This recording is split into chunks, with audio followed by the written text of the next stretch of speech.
Bismillahirrahmanirrahim. Assalamualaikum warahmatullahi wabarakatuh.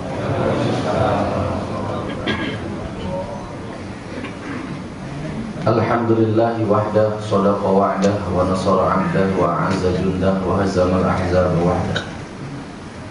Asyhadu an la ilaha illallah wahdahu la syarika lah, syahadatan tunji qailaha min ahwali yaumil qiyamah.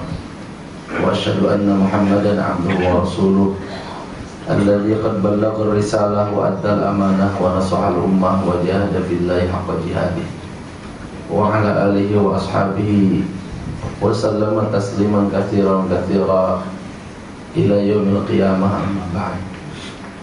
Subhanaka la ilma lana illa ma 'allamtana innaka antal alimul hakim. Wa qala ta'ala fa'lam annahu la ilaha illallah wastaghfir li dhanbika walil mu'minina wal mu'minat wallahu ya'lamu mutaqallabakum wa mathwaakum. Wa qala aidan wa idza sa'alaka 'ibadi 'anni fa inni qarib ujibu da'watad da'i idza da'ani falyastajibu li wal yu'minu bi la'allahum yarshudun.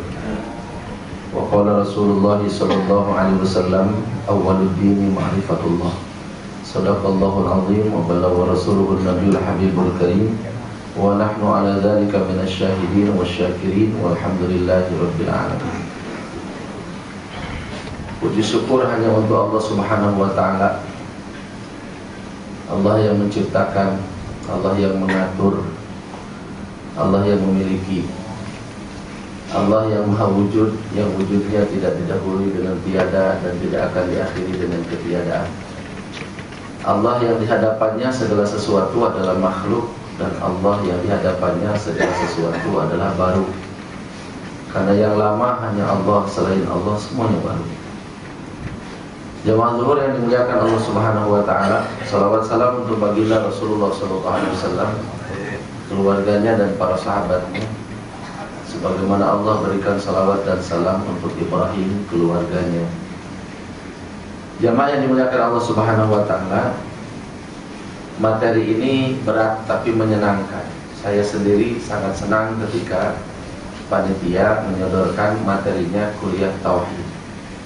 Karena sudah barang tentu kuliah tauhid itu yang dibahas adalah Allah, dan membahas Allah itu membahas sesuatu yang sangat menyenangkan. Menyebut-nyebut Allah itu lebih gampang dibandingkan harus menyebut-nyebut yang lain. Kalau saya siang ini disuruh ngomongin tentang mobil, saya harus belajar dulu cukup lama. Kalau saya siang ini disuruh membahas tentang masalah tanaman, Masya Allah, saya harus belajar dulu lama, mungkin baru bisa. Katakanlah untuk bicara tentang masalah mobil, umpamanya saya STM-nya harus ambil SMK yang otomotif. Kalau saya mau berbicara tentang masalah tanaman, paling tidak kalau kuliah ya saya harus ke IPB. Kalau mau ngomongin masalah bebatuan ya saya paling tidak harus kuliahnya ke ITM, Institut Teknologi Bandung. Jamaah yang dimuliakan Allah Subhanahu wa taala, dan saya harus pinter. Konon katanya sekarang kalau nggak pinter nggak bisa masuk ke IPB, nggak bisa masuk ke ITB, nggak bisa masuk ke UI. Jamaah yang dimuliakan Allah Subhanahu wa taala, tapi yang nggak bisa masuk ke ITB, ke IPB, ke UI, kalau ke surga mah bisa masuk. Nah, berarti syarat untuk masuk surga itu lebih ringan dibandingkan masuk IPB, dibandingkan masuk ITB, dibandingkan masuk UI. Syarat masuk surga itu apa? Sedikit saja, mati tidak menyekutukan Allah. Berarti urusan mati tidak menyekutukan Allah, dalam tanda petik hidup bertauhid, mati bertauhid, itu bisa dilakukan oleh siapa saja. Lebih gampang. Maka kalau maudhu atau tema sentral pokok bahasan topik tentang tauhid ini adalah Allah, maka membicarakan Allah menjadi sesuatu yang sangat mudah dilakukan oleh siapa saja, dan bisa dilakukan di mana saja. Sambil berbaring di ranjang rumah sakit, sambil merintih merasakan sakit, orang kemudian menggetarkan lafal tauhid lewat bibirnya. Allah. Suatu ketika di pengajian saya di Lampung, saya kehilangan jamaah pengajian satu orang PTP, bukan orang PTP, orang Switindo Lampung. Kemana Pak Fulan ini? Biasanya wayang ngaji datang. Ngajinya mulai jam 10 umumnya, selesai setengah 12, tidur sebentar, jam 3 bangun, kita tahajud bersama, kemudian pagi masih ada kuliah subuh. Itu yang datang ada yang 70 kilo, ada yang 100 kilo, maksain datang. Maka saya juga suka maksain datang. Kenapa? Karena kasihan sama yang datang berkilo-kilo, sehingga jamaah yang relatif tidak terlalu banyak. Banyaknya paling banyak 1000 orang. Tapi umumnya itu kisarannya antara 400, 500. Sehingga beberapa orang yang memang panitia dari berbagai masjid bisa kita titeni, ini Pak Fulan ini kok hilang. Selepas ngaji saya tanya, Pak Fulan kok tumben gak mabit? Kok tumben gak nginep? Dijawab, Ustaz sakit. Kenapa? Cuci darah. Lu kilo Muhammad Rasulullah. Dibawa kemana? Diperiksa, dibawa ke Jakarta. Keluarganya menginginkan beliau diperiksa di Jakarta. Dibawa ke mitra keluarga. Jamaah yang dimuliakan Allah Subhanahu wa Ta'ala, singkat cerita, ketika kemudian kami nengok yang bersangkutan, belum bilang, Ustaz saya cuci darah harus seminggu 2 kali. Sudah seminggu 2 kali, berarti sudah Masya Allah, sudah berat. Tapi saya bersyukur saat saya terkapar di rumah sakit ini, saya kok bisa ketemu dengan Allah. Kok bisa ketemu Allah di rumah sakit itu? Memangnya Allah itu dokter? Saya bisa ketemu. Ketika saya mulai sadar bahwa ada bagian dari diri saya sudah mulai diambil kenikmatannya oleh Allah. Duduk pun sudah gak bisa, saya sudah rebah begitu, saya kanan putih, kiri putih, depan putih, belakang putih, atas putih, bawah putih. Dalam keputusasaan, dalam keadaan di mana semua gelap, hidup sudah tinggal beberapa saat lagi akan berakhir. Nggak tahu kenapa. Padahal banyak juga ayat yang mulai saya hafalkan sejak ikut ngaji itu. Tapi saat itu kok cuma satu ayat yang teringat di kepala ini. Fabi'ayyi ala'i rabbikuma tukadziban. Meleleh air mata saya ingat ayat itu, Ustaz. Kau betapa banyak nikmat Allah dan betapa jarangnya saya nyebut nikmat itu. Ketika teringat ayat itu sambil rebah di rumah sakit, saya urut satu persatu nikmat Allah yang ada di badan ini, dari mulai kepala sampai kaki, dari mulai luar sampai jeroan. Jadi begitu zikirnya dia. Terima kasih ya Allah atas nikmat rambut. Sambil bayangin yang gundul, terima kasih ya Allah atas nikmat, terus disebut sampai akhirnya terima kasih atas nikmat jantung. Terima kasih. Terakhir dia rasakan itu. Terima kasih ya Allah atas nikmat ginjal. Jarang sekali ada orang zikir begitu. Terima kasih atas nikmat gigi saja jarang sekali kita ucapkan. Terima kasih atas nikmat telunjuk, jarang ada orang yang begitu. Jadi ketika sadar dan kemudian teringat fabi'ayyi ala'i rabbikuma tukadziban, saya sebut katanya satu-satu. Saya tersinggung sama omongan orang yang saya besuki. Takwaan sampai hati baik. Sampai wis wusul, ternyata wis nyampe. Aku loh kepikir sampai kepada titik yang sampean pikirkan. Jadi bertauhid itu sambil berbaring pun bisa. Maknanya jamaah yang dimuliakan Allah Subhanahu wa Ta'ala, tauhid ini berarti ilmu yang gampang dong, gak jelimet, gak usah terperangkap dalam jebakan istilah-istilah teknis. Terus ngapal no rububiyah, ngapal no uluhiyah, ngapal no mulkiyah, ngapal no urusan sarjana tauhid sih. Urusan sarjana itu bahan kuliah, itu untuk materi ajaran, itu untuk persiapan ulangan. Faktanya nanti dikubur itu kadang orang ditanya man rabbuka, jawabannya nggak harus lempeng-lempeng banget. Man rabbuka sing nyeleneh ya wakeh.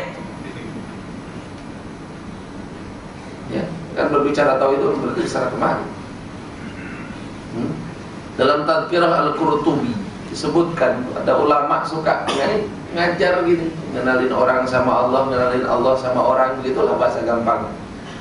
Ngenalin orang sama Allah, ngenalin Allah sama orang. Tugas kita yang inti kan itu. Ya, mengenalkan anak kepada Allah, tapi juga mengenalkan Allah kepada anak. Maka guru yang paling baik itu adalah guru yang membuat situasi dan mengondisikan anak sehingga anak itu punya alasan untuk menyebut Allah gitu. Allah. Bila perlu dilempar itu ke laut. Walau perlu Allah bila perlu gitu. Jamaah yang dimuliakan Allah Subhanahu wa taala, maka ini menjadi hal yang menyenangkan. Sang guru ini mengenalkan Allah kepada murid dan mengenalkan murid kepada Allah. Ini kisah dalam Tadhkirah Al-Qurtubi. Ketika mati jamaah yang dimuliakan Allah Subhanahu wa taala, kalau dijadikan hujah sih nggak bisa karena mimpi. Tapi kisah ini memberikan hikmah dan mau'izah. Maka ditanya, man rabbuk, siapa Tuhan? Beliau itu jawabnya, sampai itu aku mati umur 90 itu hari-hari itu mengenalkan yang sampean tanyakan itu sama murid-muridku, dan mengenalkan muridku sama zat yang sampean tanyakan. Kok bisa-bisanya aku masih ditanya itu? Kira-kira bahasa bebasnya itu, loh kok bisa-bisanya aku masih ditanya itu? Berarti kan kenapa? Di dalam bab yang sama, pada paragraf yang berbeda, ada kasusnya Umar bin Khattab. Waspadalah wahai Umar, kata baginda Nabi.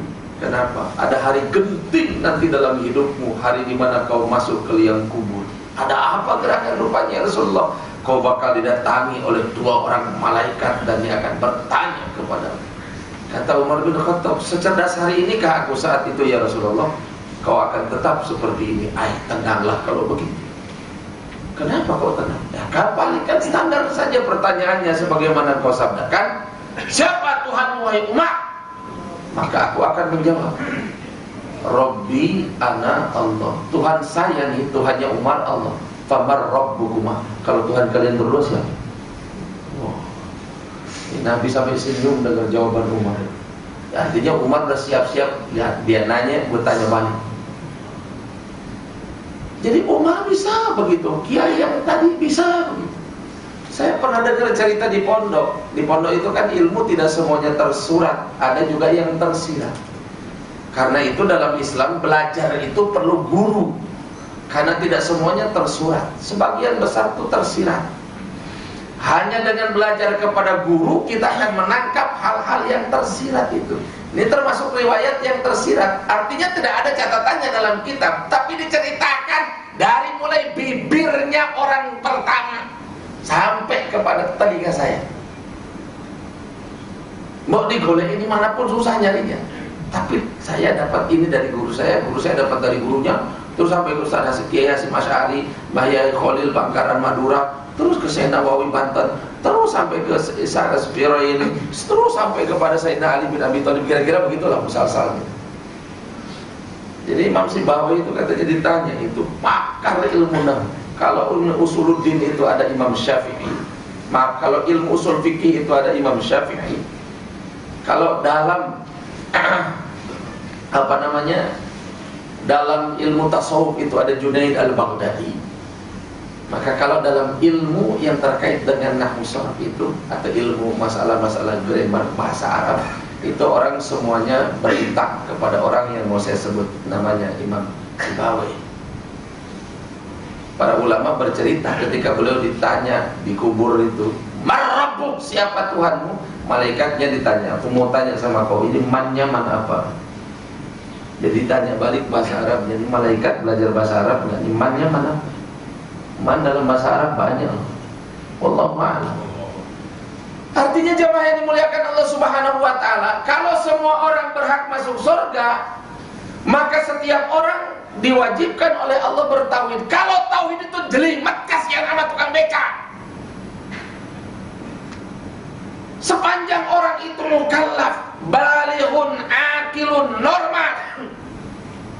Kecuali kalau dia tidak normal, gila umpamanya, keras.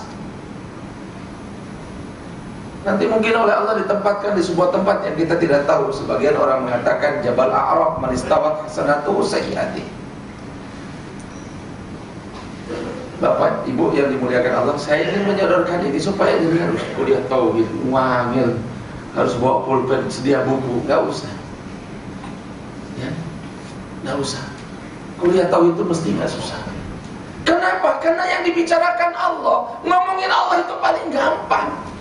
Dan membicarakan Allah itu paling menyenangkan.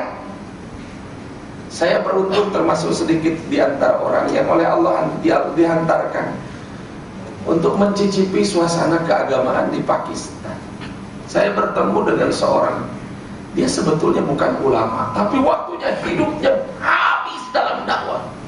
Para raja datang mencium tangannya, anak-anak putra mahkota mengambilkan sandalnya kalau beliau keluar dari masjid. Orang yang sangat dihormati. Presiden Nawaz Sharif pernah memberikan, Nawaz Sharif yang sekarang ini menjabat ini, pernah bawa uang sekoper kepada beliau. Dan Nawaz Sharif itu orang yang kaya 7 turunan. Kekayaannya dimakan 7 turunan mungkin gak habis. Orang kaya asli, bukan karena kaya jadi politisi. Maka beliau dengar kabar bahwa kiai ini gak bisa disogok, gak bisa dikasih duit. Beliau bawa sekoper duit itu. Jamaah yang dimuliakan Allah, ditanya sama Haji Abdul Wahab, orang yang saya ceritakan, kau datang ke sini mau ngapain? Ini mau ngasih sumbangan katanya buat pesan. Untuk apa? Untuk membantu perjuangan agama. Kalau kau mau memperjuangkan agama, ya pakailah harta ini untuk dirimu sendiri. Singkat cerita terjadi perbincangan, dipaksa untuk terima duit, gak mau. Maka sambil putus asa, sambil kecewa, Nawaz Sharif bilang, Haji Syab, orang sana itu kalau bilang bapak itu Syab, Syab. Tulisan bahasa Arabnya itu Sohib, tapi karena itu bahasa Urdu dipanggilnya Syab. Haji Syab, Tuhan tidak akan pernah bertemu lagi dengan orang yang membawa duit sebanyak yang saya bawa. Maka orang tua ini menjawab, dan kau tidak akan pernah menemukan lagi orang yang menaruh duit sebanyak itu selain aku. Jadi kata Nawaz Sharif, kau tidak akan menemukan lagi orang yang membawa duit sebanyak ini selain aku. Maka kata kiai itu, kau juga tidak akan menemukan lagi orang yang menolak duit sebanyak itu selain aku. Ini orang yang saya ceritakan ini Pak, kalau ceramah kalimatnya cuma satu yang sering diulang dalam bahasa Urdu, Allah sehotahe makhluk sekuch nahi hota. Maknanya Allah kuasa, makhluk tidak kuasa. Itu. Orang mau dakwah ke Amerika, mau ke Eropa, mau ke Jepang, kalimatnya cuma itu. Beliau bilang, sampaikan kepada orang yang di Eropa bahwa Allah kuasa, makhluk tidak kuasa. Teknologi tidak berkuasa, presiden tidak berkuasa, suami tidak berkuasa, menteri tidak berkuasa, gubernur tidak berkuasa. Yang berkuasa cuma Allah, makhluk itu tidak berkuasa. Itu pernah dalam 1 jam ceramah itu 360 kali menyebut kalimat itu. Allah sehotahe makhluk sekocedehi hota. Umurnya sudah menyentuh angka 100 dan suaranya sudah serak karena diinjak oleh agen CIA ketika dakwah di Amerika. Mati pita suaranya robek. Dan beliau kalau bicara itu makhluk sekocedehi hota. Karena sudah sepuh kadang tidur lagi ceramah.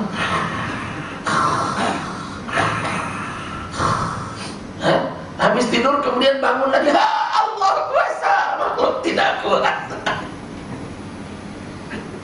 Saya terbiasa punya guru yang kemudian saya mengaguminya, saya mencintainya. Tapi melihat yang satu ini saya bisa nangis melihat tidurnya. Saya bisa nangis melihat ketika Begitu kali ya orang kalau cinta sama Allah itu ngomongin Allah itu sampai begitu bergairahnya, sampai kemudian timbul di dalam hati kita yang dengar, nggak ada topik lain, tapi kok kalimatnya itu aja diulang.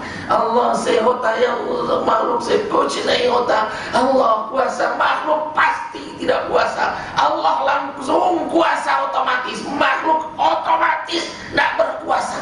Suatu ketika saya mendengarkan ceramahnya, beliau jelaskan kenapa kalian bosan datang jauh-jauh dari Indonesia, jauh-jauh dari Amerika, jauh-jauh dari Afrika, datang ke sini dengarkan aki-aki ceramah nyebutin tentang Allah. Mau bosan mau enggak, saya akan tetap katakan Allah yang kuasa, makhluk tidak kuasa.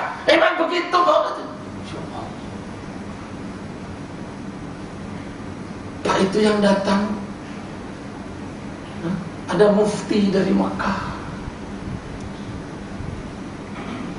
menceritakan Allah itu kayak anak kecil menceritakan boneka kesayangannya, menceritakan Allah itu kayak anak kita menceritakan mainan kesayangannya. Ada saya itu ke sebentar-sebentar Spiderman, sebentar-sebentar Spiderman, sebentar-sebentar Spiderman. Ya Allah, begini barangkali ya kalau orang lagi sayang kepada sesuatu itu, man ahabba syai'an aktsar min dzikr, diomongin terus. Maka jamaah yang dimuliakan Allah Subhanahu wa taala, ketika para malaikat heran melihat Nabi Ibrahim dinobatkan menjadi khalili, kata Allah, tuh kekasihku, tuh kekasih. Ya. Para malaikat ini kok gak potongan kekasih Allah, kok menggembala, ya? Menggembala kambing, kekasih Allah. Kekasih Allah menjadi penggembala kambing. Ma min nabiyyin illa wa huwa ra'il ghanam. Hadis sahih, baginda Nabi bersabda, tak ada seorang nabi pun kecuali dia adalah penggembala kambing. Musa diangkat saat menggembala kambing. 7 tahun loh Nabi Musa menggembala kambing. Tambah fa'in atmamta asyran fa min 'indik, 10 tahun total. Ya. Bahkan baginda Nabi pun mengembala kambing. Wa ana ar'al ghanam li ahli. Fi ajiyat, kata Nabi, aku juga penggembala kambing, aku penggembalakan kambing milik orang-orang Mekah. Ya, aku gembalakan di Ajiyat, di daerah Ajiyat, itu kata Nabi. Maka malaikat turun, disuruh menguji Ibrahim itu, kata Allah SWT, kau kalau nggak percaya dia kekasih kau, tahu adalah uji. Malaikat pun turun kemudian menyerupai seorang penggembala kambing, dan kemudian penggembala kambing ini bertasbih, Subhanallah. Kira-kira begitulah, tapi gak begitulah nadanya. Walhamdulillah, wala ilaha illallah, wallahu akbar. Ini kalimat ini, begini loh. Begini loh kalimat Subhanallah, alhamdulillah, wala ilaha illallah akbar. Saya punya cerita sendiri tentang kalimat ini. Gak tahu nanti menceritakan semua, habis banget. Itu kalimat itu jempol 2 loh Pak. Subhanallah, walhamdulillah, wala ilaha illallah, wallahu akbar. Seminggu saya menemani perjalanan seorang jenderal dari Thailand Selatan, panglima daerah Pangdam, panglima daerah militer untuk 5 provinsi di wilayah selatan, Jala, Songkla, Patani, Naratirwat, satu lagi lupa namanya. Ya. Seminggu saya temani perjalanan jenderal itu, 5 tahun yang lalu dia masuk Islam. Kalimat ini yang kadang kita anggap remeh, cuma subhanallah. Kalau sampai umpamanya pengen naik pangkat, jauh-jauh datang ke seorang kiai itu ngasih wirid subhanallah. Lah kira-kira sampai protes, yai, wonten sing liyane ta yai? Ada yang lain enggak yai? Sunrotok mahrum. Kita iki wis biasa, di BDI dapat kalau. Gak usah jauh-jauh sampai ke Banten. Oh, dikai subhanallah. Kira-kira protes gitu. Orang sahabat juga dulu ketika diminta wirid sama Nabi dikasih la ilaha illallah itu, ya Rasulullah ada yang lain. Loh, ini kan udah standar. Baginda Nabi bilang Abdul Maqul tu ana wa nabiyyu min ba'di qaul la ilaha illallah. Lo pengen tahu? Kalimat yang paling afdal yang diucapkan aku dan Nabi sebelum itu ya ini.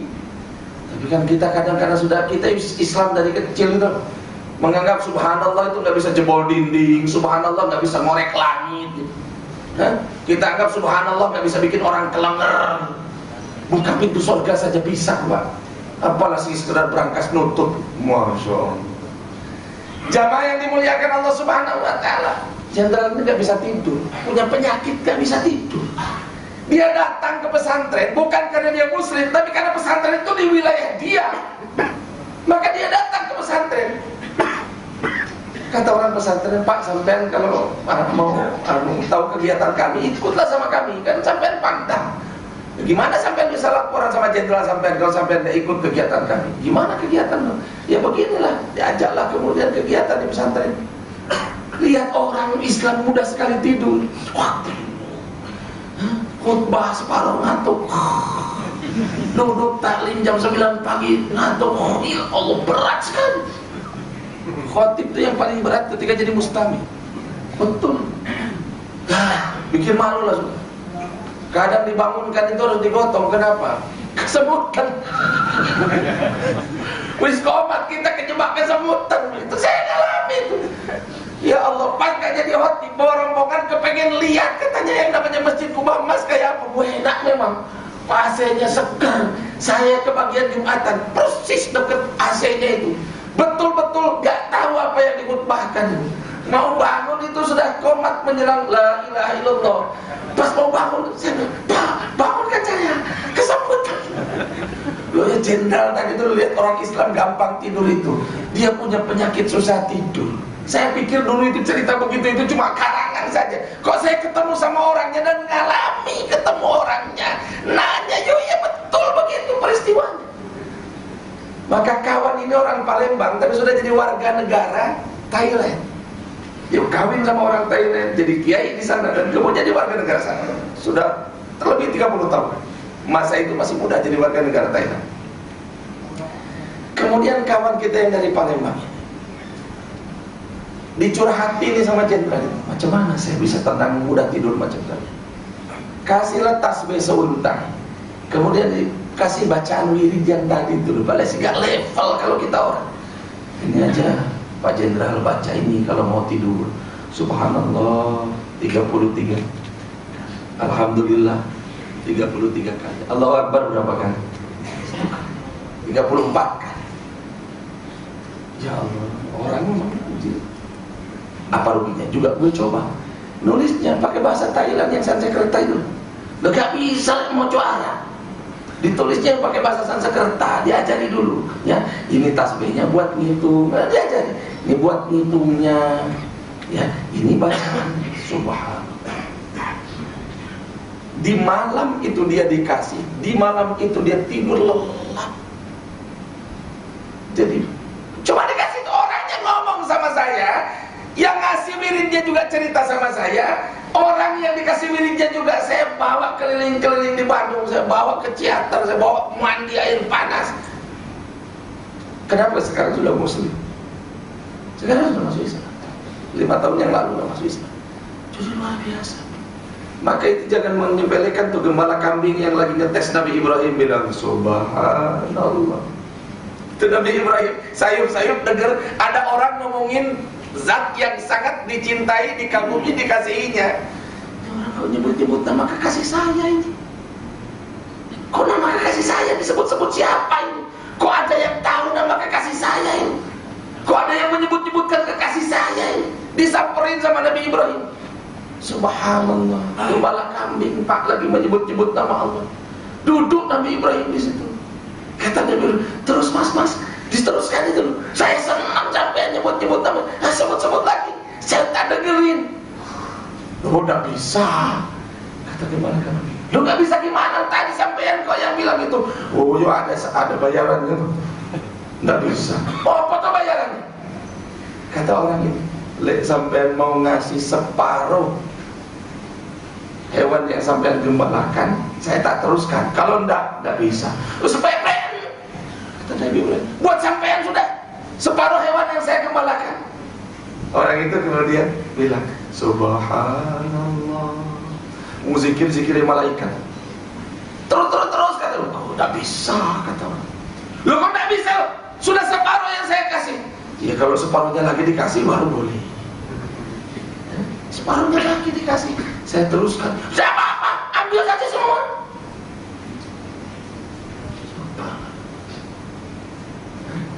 Harta ditukar karena subhanallah itu orang apa? Ambil saja semua. Tenanan kan?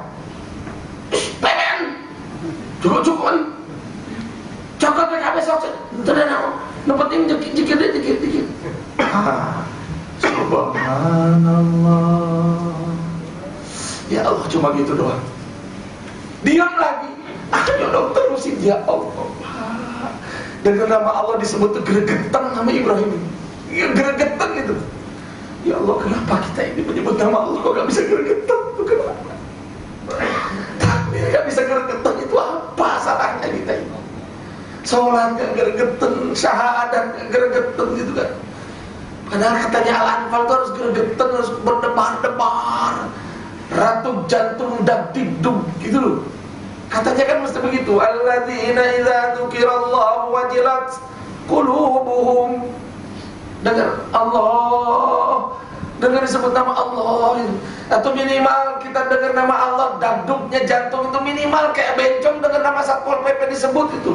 Satpol PP itu. Buat lagi ya.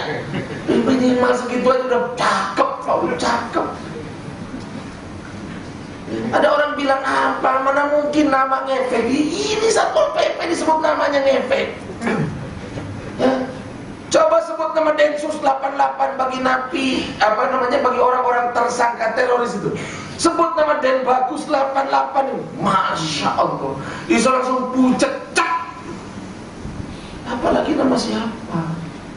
Allah. Apalagi nama Allah. Apalagi kalau kita sebut nama Allah itu di tengah orang yang sedang lalai kepada Allah. Itu amal namanya subhatul hadis. Kata baginda Nabi dalam hadis. Subhatul hadis riwayat Al-Qur'an. Ngomongin Allah di tengah-tengah orang yang gak ada yang ngomongin Allah. Itu ganjarannya gede banget, Pak. Dilip sampai tengok perempuan pakaiannya gak senonoh umpamanya. Kita lihat ekspatriat bule semua. Ada sampean asal Allahu Akbar, Allahu Akbar. Alhamdulillah. Sampean dibilang gini dapat sunnah Nabi dibilang gila. Oh. Jamaah yang dimuliakan Allah, diiprit-iprit gitu sedikit jemput nama Allah. Penasaran Nabi Ibrahim, ayo teruskan Mas. Kok berhenti lagi? Nggak bisa. Kalau ada bayarannya lagi saya mau. Aku sudah nggak punya apa-apa lagi, kata Nabi Ibrahim. Ustaz, nggak ada lagi. Ustaz kasihkan sampean semua. 2 kali bilang subhanallah, aset Nabi Ibrahim hilang. 2 kali nyebut nama subhanallah, aset Nabi Ibrahim habis. Ya sudah, aku nggak nyebut-nyebut lagi. Terus gimana caranya supaya sampai nyebut-nyebut lagi nama kekasih saya itu? Gimana caranya? Ya sampai sudah gak punya apa-apa. Kalau aku jadi aku jadi hambamu, tak jual diriku, kamu mau? Kalau kamu mau ya aku akan sebutkan. Ya sudah, aku dijadikan budak saja sama kamu, tapi kamu sebutkan lagi nama yang tadi itu. Malaikat yang nangis, Pak. Subhanallah. Ya Allah, orang ini dirinya dijual buat kamu, dirinya dijual untuk kebesaranmu, hanya ingin mendengar namamu disebut, dia jual dirinya. Allah, hanya ingin mendengar namamu disebut, dijualnya dirinya. Maka jamaah yang dimuliakan Allah, kalau kita harus kehilangan banyak hal, tapi kemudian dengan kehilangan itu bibir kita keluar sebutan Allah, sampai berhasil. Karena itu yang mahal. Karena itu yang mahal. Ada hadis yang saya sebut ini dhaif. Ya. Dalam sebuah hadis disebutkan barang siapa orang yang ketika pertama kali bunyi bilang Allah, belajar ngomong tuh bilang Allah, kemudian pas mati bilang Allah, itu gak bakalan dihisab sekalipun umurnya 1000 tahun gitu. Tapi hadisnya dhaif. Tidak akan dihisab sekalipun umurnya 1000 tahun. Begitu pletek ngomong Allah, maka jamaah yang dimuliakan Allah, siapa yang harus diperdengarkan dan apa yang harus diperdengarkan pertama kali ketika instrumen pendengaran bayi mulai berfungsi. Apa? Wa ja'ala lakumus sam'a. Ngedenger dulu kan sebelum ngelihat. Maka begitu dengar, kenalkan dia terlebih dahulu kepada yang menciptakan ibunya sebelum dia tahu ibunya. Kenalkan dia kepada yang menciptakan ayahnya sebelum dia tahu ayahnya. Nanti kadung terjebak menganggap Tuhan itu ibunya, menganggap Tuhan itu ayahnya. Maka jamaah yang dimuliakan Allah, Nabi Muhammad sama Allah begini dididiknya itu, diyatimkan. Tidak diberi kesempatan untuk menyebut nama yang lain. Mau nyebut nama Abi, nama udah meninggal 3 bulan beliau dikandung. Mau nyebut nama Umi, 6 tahun beliau udah meninggal. Mau nyebut nama Jadi, 8 tahun umur beliau, kakeknya meninggal. Nabi Muhammad tidak diberikan kesempatan lidahnya untuk menyebut nama lain selain Rabbi, selain Allahu Rabbi. Maka ketika umur 40 tahun beliau jadi Rasul, memang sudah mapan Pak jiwanya itu. Apa-apa sudah Allah, udah refleks aja sama Allah. Saya ini takut jemaah yang dimuliakan Allah, kita itu punya pemimpin yang jarang menyebut nama Allah. Jadi ketergantungan pemimpin sama Allah itu harus melebihi ketergantungan orang yang dipimpin sama Allah. Kenapa? Karena pemimpin itu cerobong kita menuju kepada Allah. Sehingga doanya camat itu bisa lebih manjur dari doa kiai. Kalau camat ini betul-betul jadi waliul adil, jadi wali yang adil. Doa bupati itu lebih manjur Pak daripada doa ustaz. Kalau bupati itu pemimpin yang adil. Harun ar-Rasyid itu presiden tapi juga wali. Al-Hasan itu presiden khalifah tapi juga wali. Ali bin Abi Thalib itu presiden yang wali. Ya Allah, tabaraka. Abu Bakar, Umar itu presiden yang wali. Umar bin Khattab itu katanya kalau disebut, kalau dengan Allah gitu, dalam ada satu kasus sebut Allah itu langsung diem, kayak mati kayak kaku gitu. Disebut nama Allah itu kayak kaku, saking takut. La haula wala quwata illa billahil aliyil azim. Maka ketika kemudian Nabi Ibrahim rela memperbudak dirinya hanya agar orang tersebut menyebut nama Allah, malaikat kemudian buka kartu Ibrahim. Aku ini malaikat yang dikirim oleh Allah untuk menguji. Allah bilang dia kekasihku, kau tak percaya kau uji. Jamaah yang dimuliakan Allah Subhanahu wa ta'ala, hidup ini adalah alasan untuk menyebut Allah. Jadi manusia adalah alasan untuk menyebut Allah. Jadi suami adalah alasan untuk menyebut Allah. Jadi istri adalah alasan kita untuk menyebut Allah.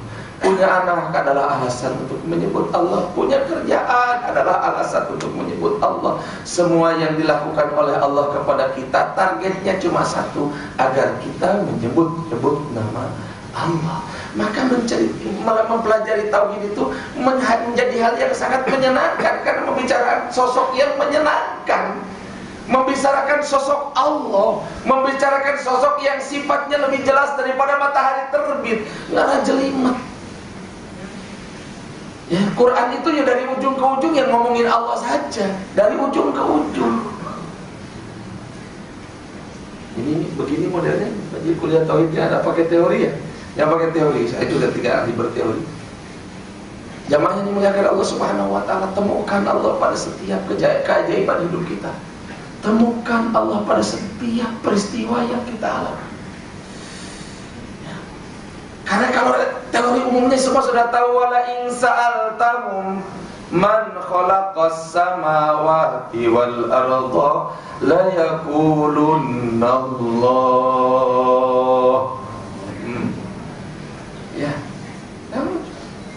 Ya itu sudah. Wala in sa'altahum. Saya punya kawan, dia gangster, mantan yakuza, orang NTB. Istrinya dari Jepang 1, dari Indonesia 1. Istri Jepangnya sudah punya anak 3. Direkrut jadi gangster di Jepang karena gara-gara dia jadi perampok, jadi buronan. Pernah kapalnya, dia jadi bajak laut, kapalnya karam. 15 hari dia berada, 40 hari dia berada di laut terkatung-katung. Orang ini kerabat Zainuddin Majdi, gubernur Lombok sekarang. Itu temen dia. Dan masih satu kakek. ya, daripada tuan guru pancor. Jamaah yang dimuliakan Allah Subhanahu wa taala, maka dia bercerita. Setelah kemudian setelah jadi istilahnya dia mulai sadar dari perampok di Indonesia itu ketika kapalnya karam itu, dan kemudian dia terkatung-katung, sudah diyasinkan, sudah ditahlilkan di kampungnya. Hanya tuan guru Zainuddin saja yang beranggapan bahwa yang bersangkutan belum mati. Mau tahlilan aja kalian, tapi anak ini belum mati. Begitu bilang sama keluarga. Dan subhanallah memang tidak meninggal. Singkat cerita, selamatlah orang ini. Kemudian jadi tour guide, kerja di Denpasar. Biasalah orang Lombok kerja di Denpasar itu. Ketemu sama Jepang, kemudian dia berangkat ke Jepang. Di Jepang kemudian dia hidup dalam dunia yang kelam lagi. Dia terlibat menjadi geng. Kelab malamnya ada 7 biji punya dia dan istri di Jepang. Jamaah yang dimuliakan, orangnya tinggi. Pekerjaannya apa, saya tanya. Sampai ini kok cepat sekali. Ya karena saya hari-hari berantem aja. Hari-hari berantem. Direkrut lah sama Yakuza, lihat hari-hari berantem gak ada bosannya gitu. Orang sampai remek dikebukin, habis itu nyari lagi, ada yang ngantangin kebukin lagi, remek lagi, akhirnya direkrut. Sampai kemudian dia sendiri punya diskotik. Jamaah yang dimuliakan Allah Subhanahu wa taala, kemudian suatu ketika ada orang yang datang ke diskotik dia. Orang ini sedang dakwah. Kemudian datang ke diskotik dia, ditanya, siapa saja di sini orang Indonesia? Ditunjukkan tuh pemilik diskotik itu gangster Yakuza, dia orang Indonesia. Datangi saja. Maka didatangi. Udah tenggelam, udah kelelep, udah kelelep, udah gak ada lagi Islamnya. Perempuannya juga udah perempuan Jepang, hari-hari sudah hidup kayak begitu. Tapi didatangi, diajak untuk ke masjid. Orang Islam kan pantasnya diajak ke masjid, masa diajak ke pura. Sehari nggak mau, 2 hari nggak mau, 3 hari janji aku datang nanti. Begitu dia janji aku mau datang, kata yang ngajak, kau janji bukan sama aku, kau janji sama Allah. Kalau kau tidak datang, urusanmu dengan Allah bukan dengan aku. Karena yang ngajak juga udah agak setengah kesal juga, udah 3 kali ngajak, 3 kali dijanjiin, susah banget. Subhanallah, dia tidak niat berangkat, tapi malam itu dia bilang, saya malam itu libur Ustaz. Saya kayak kehilangan apa gitu, apa aku. Barulah kemudian aku sadar, aku janji sama orang itu untuk datang. Dan dia ancam kalau kau kerja datang tuh urusanmu dengan Allah, karena itu janjimu sama Allah. Akhirnya dia datang. Pertemuannya di masjid itu membuat kemudian jarum kehidupannya berubah lagi. Dan kemudian dia kembali menjadi dai, kembali menjadi muslim, ahli masjid, senang ngajak orang untuk masuk Islam, bla bla bla dan lain sebagainya. Sampai dia bilang, saya selama jadi gangster tidak pernah dipenjara. Saya selama jadi buronan polisi gak pernah dipenjara. Selama jadi perampok gak pernah dipenjara. Satu-satunya saya dipenjara itu gara-gara sholat. Ya Allah. Dia bilang, saya dipenjara gara-gara sholat Ustaz. Ya, kok bisa? Ya ini saya baru pulang dari penjara nih ke Indonesia ini. Ya, kok bisa gimana sampai gara-gara sholat di penjara? Saya mau ngejar sholat berjamaah. Di Jepang itu katanya lalu lintas rapi sekali. Saya melanggar aturan, kenapa? Karena lebih baik saya langgar ini aturan lalu lintas daripada saya gak keburu takbiratul ula di masjid. Saya labrak, subhanallah, diberhentikan sama polisi. Saya bilang, ambil mobil saya, ambil duit yang ada di mobil, tapi lepas saya mau sholat, saya mau ke masjid. Polisinya bilang, harus berutuh, dibentak polisinya, hampir mau dia pukul, dianggap melawan petugas. Jadi deliknya itu melawan petugas. Di penjara Ustaz saya 1 tahun. Jadi saya di penjara gara-gara ngejar sholat berjamaah. Di penjara dia kemudian 1 tahun. Selama 1 tahun di penjara dia mengislamkan 540 orang. Di penjara nomor 1 di Tokyo. Maka dia cerita, Ustaz, di dalam penjara Tokyo ada wali. Saya bilang, di penjara ada wali. Ada wali Ustaz. Itu penjara gak kayak di Indonesia. Kalau penjara di Indonesia, saya biasa nengok orang di penjara, biasa juga pengajian di penjara. Ya, kalau kata istilah Ustaz Abu Bakar Basir, Ustaz mau apa? Saya bilang, emang ada apa Ustaz? Apa aja ada. Apa aja ada, Ustaz mau apa katanya. Saya kan wajar aja nengok Habib Rizik, nengok orang-orang Islam yang di penjara, kan wajar aja, biasa aja gitu. Ya bawain apa yang dia suka. Dia bilang, menyenangkan, mau apa? Mau jualan mobil pun ada katanya di sini, tinggal angkat telepon. Apa semua ada. Dia bilang penjara Jepang gak kayak gitu Ustaz. Datang kita bawa satu Quran, pulang Quran yang sama yang kita bawa nggak boleh tertinggal. Ini hubungannya sama yang wali yang mau saya ceritakan dulu. Siapa? Orang Indonesia. Dari mana? Dari Maluku. Berapa tahun di penjara? Tak ada orang Jepang di penjara selama dia. Yang lebih lama dengan dia. Nggak ada. Jadi paling lama di penjara itu ya orang Indonesia. Di Taiwan juga begitu, Pak. Tahanan paling lama itu orang Indonesia. Orang Taiwan saja nggak ada yang di penjara selama. Tapi saya jumpa dengan dia itu, saya jumpa dengan wali menurut saya, kata kawan. Saya bilang gimana kenapa? Jadi ketika dia sudah masuk dan satu penjara dengan orang ini, dia bikin gerakan di dalam mengislamin orang-orang Jepang, ngajarin Allah, la ilaha illallah, sampai hari-hari itu jadi bahan gunjing, menjadi bahan percakapan biasa. Lalalo, anak lidah Jepang ya, lidah Cina sama susahnya ngucapin la ilaha illallah pada tahap awal. Allah jadi bahasa biasa sudah di penjara ini. Terus saya bilang, kaitannya dengan si wali itu gimana? Maka dia bilang ini, Ustaz, ada nggak katanya, pernah nggak ketemu dengan orang yang mau tidur Allah, mendusin Allah. Pokoknya dalam tidur, dalam terjaga, yang disebut-sebut Allah, pernah ketemu orang begitu. Saya inget. Saya bilang, kalau umurnya berapa sih? Berapa ulama? Bukan. Dia bilang, ini wali. Dia istilah dia aja wali itu untuk mempertegas. Bukan. Ya, kalau kiai sih saya pernah ketemu, tapi kalau orang biasa mah jarang-jarang.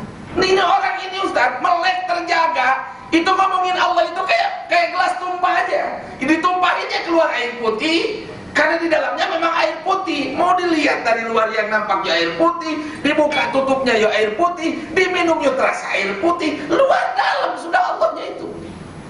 Macam mana saya tidak bisa bilang wali? Sekarang saya tidak ketemu orang kayak begitu di luar penjara. Lebih ajibnya lagi Ustaz, kan nggak boleh ninggalin barang pribadi di dalam kalau sudah selesai. Saya bawa Quran, dia masuk belum insaf, di dalam pengen belajar Quran.